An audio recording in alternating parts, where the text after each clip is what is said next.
stepping down as the minority leader as of close of business today. A leading Colorado Republican goes from defiant to gone. Thousands of new families will qualify for universal pre-K in this state next fall. Denver met its goal to shelter 1,000 people in a year.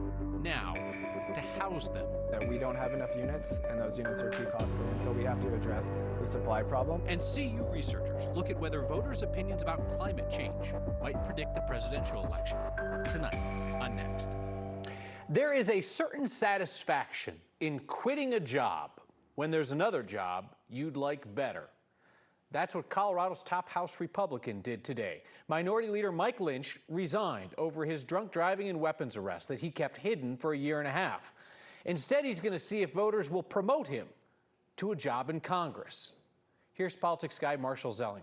It's a moment of personal privilege to let you know that I will be stepping down as the minority leader as of close of business today. Republican State Representative Mike Lynch will still be State Representative Mike Lynch tomorrow. He just won't lead the 19-member Republican caucus. Lynch, who is also running to replace Congressman Ken Buck, told me last week he was not going anywhere even after his 2022 drunk driving arrest became public. Will you be stepping down as House Minority Leader? Will you resign? Will you stop running for Congress as a result of this being news and known now? No. I mean, this happened outside of session. I have a gun in this pocket, too. You have a gun? Yes. Stop. Don't move. Stop. No. You're not going to do that, okay? No, sir. We're not going to reach for guns when we're out and talking to the police. Yes, sir. No. Right? Yes, sir. On Friday, we got the dash cam video of the drunk driving arrest, where Lynch said he had a gun in his pocket, then reached for it. On Monday, a no-confidence vote by the Republican caucus failed by 1 vote.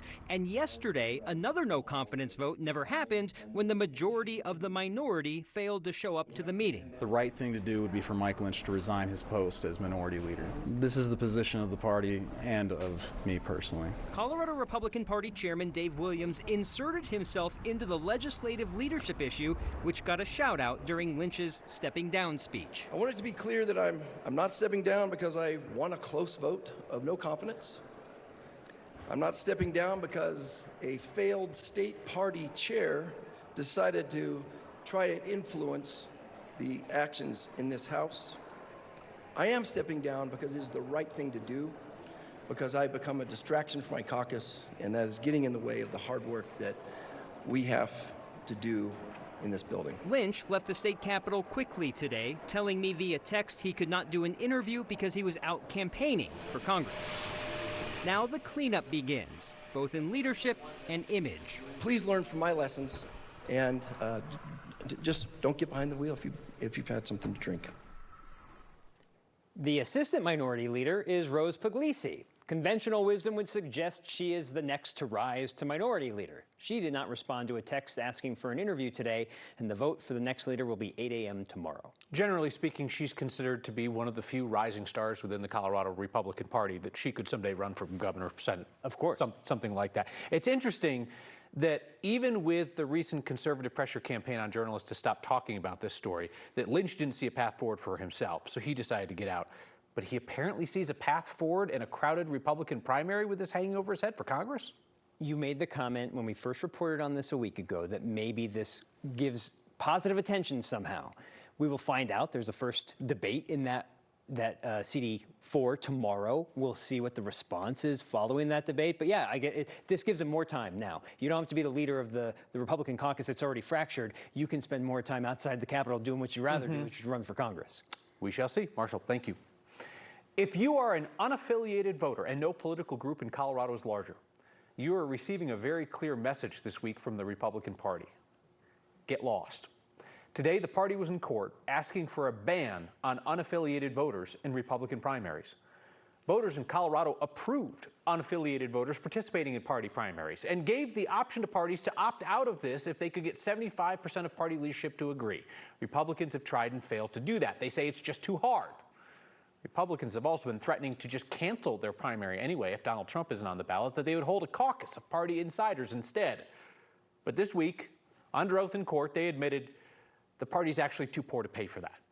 The state GOP wants a judge to block unaffiliated voters from the presidential primary right off the bat, because that's March 5th.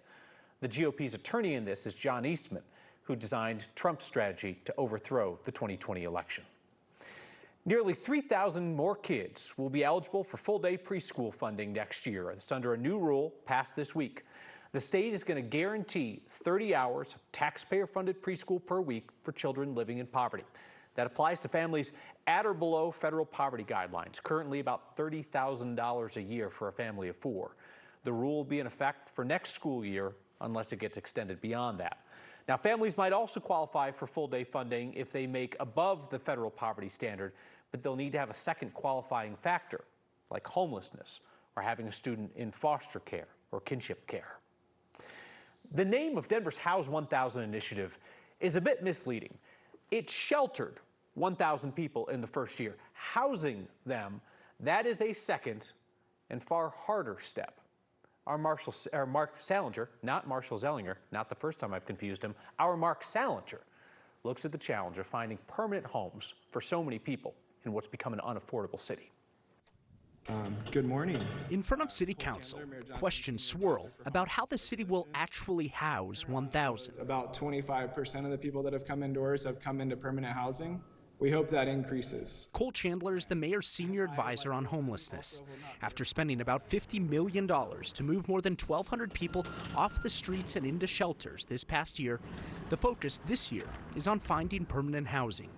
Letting people stay in a hotel or tiny home shelters indefinitely is not the goal. In a market where there's not enough housing and housing is too expensive, it's through good system coordination that we really beg, steal, and borrow everything we can to find available units and work in a scrappy way to help get people into those. So far, around 300 people have found permanent housing after first moving into shelters through the House 1000 program. The city is using a system of vouchers to help people get apartments. It requires that an individual pays 1/3 of their income, and then whatever that does not cover towards the rent is paid for by the payer. In some cases, that's the federal government. In some cases, it's the state government, or in some cases, it's local government as well. Welcome home!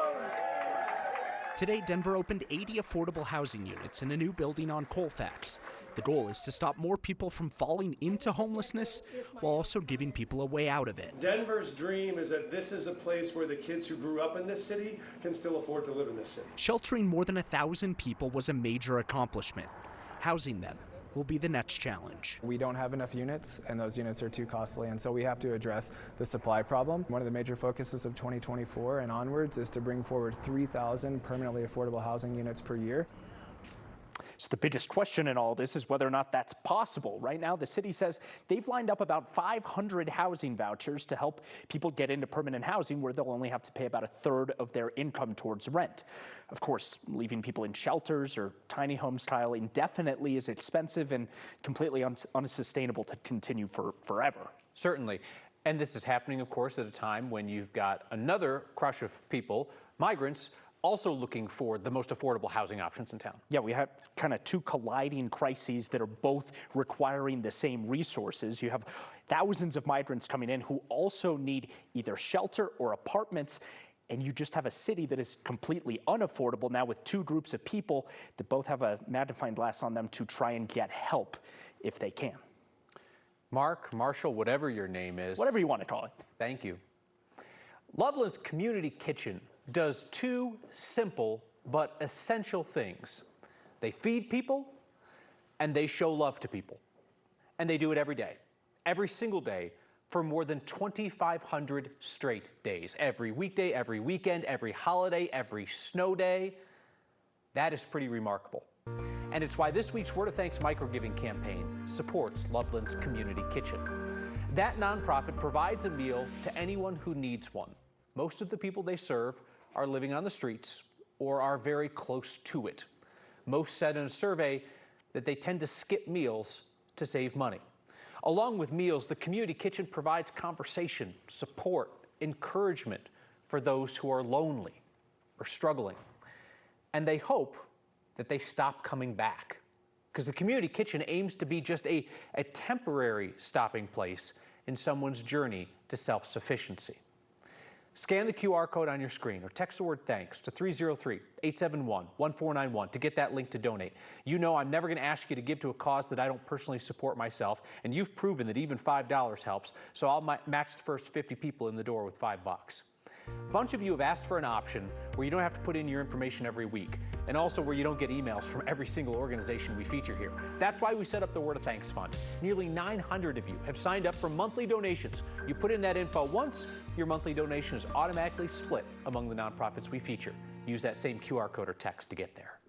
If you turned off the effect of climate change, very likely Donald Trump would have gotten enough extra votes to win the Electoral College. Interesting. CU researchers say that climate change may have been the issue that swung the 2020 election, and that's creating a growing political advantage over time.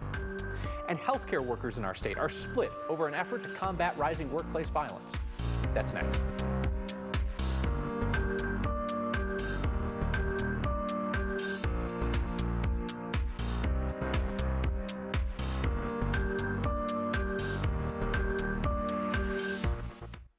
See that Sierra? Bring 49 down and pay the payment on the window. See that Terrain? Bring 49 down and pay the payment on the window. Alpine Buick GMC is selling every new vehicle for just 49 down. And pay the payment on the window. Mic drop. Nope. Hey. New Buick Envision, $49 down, $399 per month. New GMC Sierra Crew Cab, $49 down, $549 per month. Bring 49 down and pay the payment on the window. At Alpine Buick GMC. Hola, we're Law Firm. ¿Cómo le puedo ayudar? Since 1977, we've been proud to serve Colorado's Latino community after a work or auto injury. Sin importar de su estado o su ocupación, estamos aquí para darles servicios legales después de que se haya lesionado en un accidente de auto o laboral. Remember, all members of the Colorado community are entitled to quality legal services. If you've been injured, don't delay. Call the Wilhite Law Firm for a free consultation today. Trust. It doesn't just appear out of Colorado's thin mountain air. Trust is earned through decades of dedication and a dawn-till-dusk commitment to the community. It's earned by journalists who consistently show up and dig deeper, delivering news that impacts you every single day. This is Colorado's most trusted news station. This is 9 News. Look, Mom, I found one. Oh, yeah, you did, but we need an ATM from our bank, unless you want to spend a small fortune in fees. No, thank you. Banking with us means more fee-free ATMs than the 2 largest U.S. banks combined. Well, that would be convenient, but there is no BMO here. You can just call us BMO. And there is now. You know what else is convenient? Mobile banking that makes it easy to track your goals and manage your money. Get out of town. But we just got here. When a bank helps you get and stay ahead, that's the BMO effect. BMO. It's the inventory clearance sale at Carpet Exchange. Huge savings on soft, luxurious carpet, just 98 cents a square foot. Beautiful, durable hardwood, $3.99. Quartz countertops, $45.99 installed. Area rugs half off. Special savings on Core-Tec flooring starting at $1.99 a square foot. Core-Tec waterproof, kid-proof, pet-proof flooring on sale now and get 24-month interest-free financing. At Carpet Exchange, your floor store. Hurry, sale ends soon. Xcel estimates it'll cost about $15 billion to meet or exceed Colorado's mandated emission standards by 2030. State regulators are going to decide how much of that cost Xcel can pass off to you. Xcel wanted permission to spend billions of dollars to build clean energy projects across Colorado and increase customers' bills to do it. PUC approved part of that plan, solar and wind, as well as some energy storage this week. But they're holding off on approving nearly $3 billion in power line improvements in the metro area. The PUC says that'll simply be too expensive for customers, and they want an independent analysis of future plans. Researchers at CU Boulder say that voter opinion on climate change is one of the strongest predictors of how people will vote these days. And they say that climate change denial might have cost Donald Trump the White House in 2020. These researchers say that exit polls from 2016 and 2020 showed that about 2/3 of voters said they were concerned about the climate, and that those voters tended to prefer Democrats. The poll showed that voters rarely ranked climate as their top issue, but they still found that that climate change opinion was a major predictor of whether they voted D or R. Researchers are calling it the climate effect. They say remove that climate effect, and popular vote models consistently show a 3% or greater shift to the right to Republicans. That would have been enough for Trump to win in 2020. The evidence that the fraction of voters that want something done is a large majority, and that those voters prefer the Democrats is extremely strong. And so we're very, very confident that climate change is giving the Democrats an advantage currently in elections. And we think that that advantage was probably large enough to change the outcome in 2020. According to this study, climate opinions have become a stronger indicator over the last few election cycles, and they continue to give Democrats more of an edge. That might not also always be the case, though. The researchers say what they're finding is that moderate Republicans are becoming increasingly concerned about climate issues, and that it's middle ground policies on the issue that are gaining the most support. Mild day in Denver. Kathy Sabin is here with a look ahead. A beautiful day with temperatures running above average, but it won't last. We're tracking a storm that will bring snow to Denver by Friday. Outside right now, you can see that big, beautiful moon that will be full tomorrow. Snow is tapered off on I-70, so travel's been okay today, but winter weather and travel advisories will go out tomorrow for mountain snow. And then Friday is when we have a chance of seeing a little bit of light accumulation along the Front Range foothills. Our high today at 52, above average again, about 4 days in a row. We've seen this temperature trend. The next system is moving on shore in California. High and mid-level moisture coming into the state ahead of it, and there have been a few light snow showers along the spine of the Continental Divide. We have dense fog advisory and ice glaze potential from Lamar out to North Platte tonight, and winter weather advisories in and around the Telluride area, and we'll be watching that area for up to 5, maybe 10 inches of snow by 9 a.m. on Friday. That's the only storm, really, advisory that we have, even with this incoming Pacific front. The snowpack numbers, amazing. We're up to 90% state average there. And so we're seeing the snow day after day adding to the snowpack total. So wonderful news after kind of starting at a deficit. We'll see clearing skies tonight. We get some sunshine tomorrow. One more mild, dry day before cooler weather and the chance for light snow. Less than an inch of accumulation here in the city. Perhaps a little bit more down along the Palmer Divide, Jefferson County into Douglas County. So a mild evening, a quiet evening tonight, and your extended forecast shows a dry, mild day tomorrow, a cooler day with flurries Friday, and then a string of warm days. How about 60s coming into the forecast next Tuesday and Wednesday? I have to navigate my duty to care with self-preservation on a regular basis. Healthcare workers are required to protect their patients. Who is protecting them? And Denver is extending its experiment with just giving people money, like to live. See that RAV4? Bring 49 down and pay the payment on the window. See that Equinox? Bring 49 down and pay the payment on the window. Alpine Buick GMC is selling every used car and truck for just 49 down. And pay the payment on the window. Mic drop. Dropped it. Mazda CX-5, $49 down, $299 per month. Chevy Silverado Crew Cabs, $49 down, $489 per month. Bring 49 down and pay the payment on the window at Alpine Buick GMC.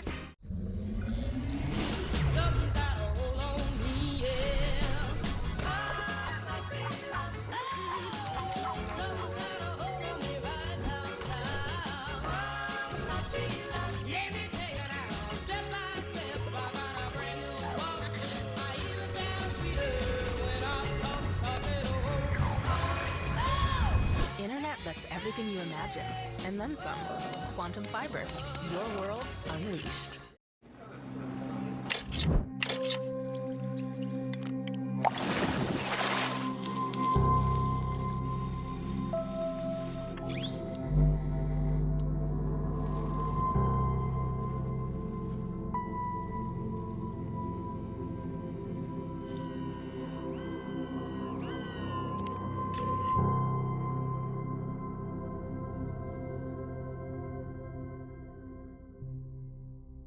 The Ultimate RV Show is returning to the Colorado Convention Center in Denver. Admission is free. Join us January 25th through the 27th to shop special show pricing on over 275 fully staged new and used RVs. Get a first look at brand new 2024 models. Shop clearance pricing on fully reconditioned used RVs. We'll have exhibitors, seminars, and enter to win a new RV as part of the Ultimate RV Giveaway. Learn more and get your free ticket today at ultimatervshow.com.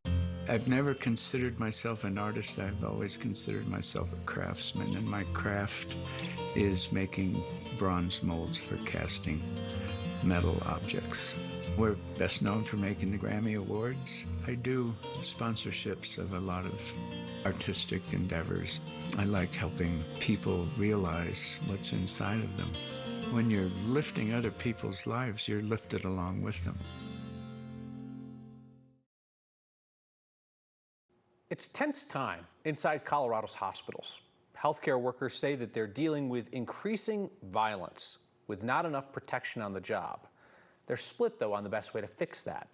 There's a bill from Democrats in the Colorado legislature that would create violence prevention committees at healthcare facilities, be made up of existing staff. They develop a plan to train employees and track incidents and offer follow-up services after workplace violence.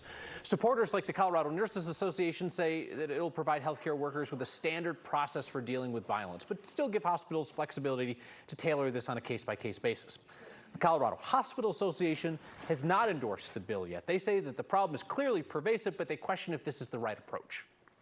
It won't be something that we feel like we have to hide from the public. We engage with our local police officers, we engage with our district attorneys, we engage with our frontline staff and inform policy that benefits everyone so that workers are safe and patients are safe. We are definitely for the concept, which is to find ways to protect healthcare workers. What we are evaluating is the specific provisions of the legislation to make sure that it is actually meaningful and doesn't just create new reporting requirements or duplicate requirements that are already on the books. This violence prevention bill would go beyond hospitals to cover freestanding ERs, even assisted living facilities. Denver's pilot project, sending cash payments to hundreds of people experiencing homelessness, is going to keep going for another 6 months. Since 2022, the Denver Basic Income Project has sent monthly payments to dozens of people living on the streets. Program managers say they are seeing results, with more participants moving into housing and getting full-time jobs. Another round of funding from the city of Denver, along with millions of dollars in donations, will allow them to keep this project running through August and add about 40 new people to the program. We're back here with your feedback next. Shop conveniently and also support local on Havana Street. With over 4 miles of shopping centers, you'll find big stores, little stores, his stores, her stores, and all things in between. Make a day of it and find your special treat on Havana Street. Colorado-style home furnishings, the finest leather, the most beautiful upholstery, a fine dining room set, beautiful living room furniture, with more than an acre of fine furniture in stock for immediate delivery. Colorado-style home furnishings, C470 and University. End your day with 9 News at 9 and 10.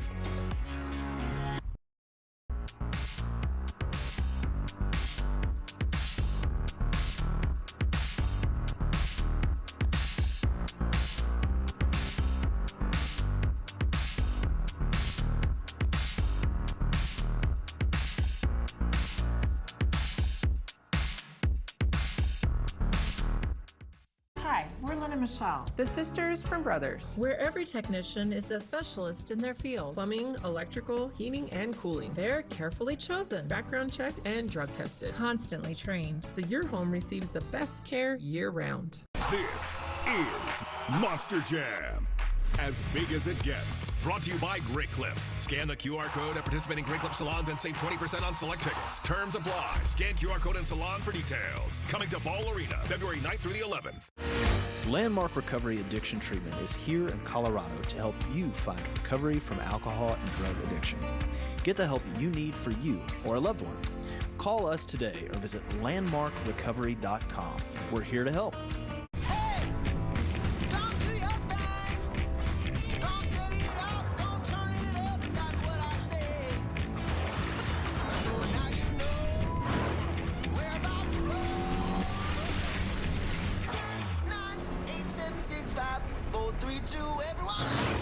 The highly capable family of Hyundai SUVs. Now get 0% APR or $2,000 bonus cash on the 2023 Santa Fe. See your Colorado Hyundai dealer. I was stopped at a stoplight when a truck rear-ended me, and I was left with serious injuries. 6 surgeries and over 150 doctor appointments later, Frank Azar got me over $200,000. Call me. I'll help you get the medical care you need. Vic Lombardi here, letting you know Altitude Sports is streaming on Fubo. Watch the Nuggets in the app, streaming live on all your devices, plus over 350 top channels. Try it for free at FuboTV.com. Broken furnace? At Brothers, you'll always speak to a local person when you call. You can text or chat on our website with a real live person. No ifs, ands, or buts. Brothers Plumbing, Heating, and Electric. Loveland's Community Kitchen serves free meals every day without exception, and they have hours that are specifically set up to accommodate the working poor, people who are putting in a full day of work but might not have enough money to always put food on the table once they cover their other living expenses. So they have the option to stop at that community kitchen to grab a free breakfast or dinner. We're supporting that longtime nonprofit through this week's Word of Thanks microgiving campaign. Scan the QR code on your screen or text the word thanks to 303-871-1491. You'll now see an option to give just this week or make things simpler by giving to every Word of Thanks nonprofit we feature through a monthly donation to the Word of Thanks Fund. SG writes in with feedback tonight to say, thank you for supporting Loveland's Community Kitchen. As a volunteer there, appreciate your support. They're talking to you, by the way. This, like many of the nonprofits that we feature, is a really lean run operation. It is nearly all volunteers with just a couple of paid staff. So many of the small nonprofits that we feature operate that way. They get a lot of free help from the community and then help from you. See you next time.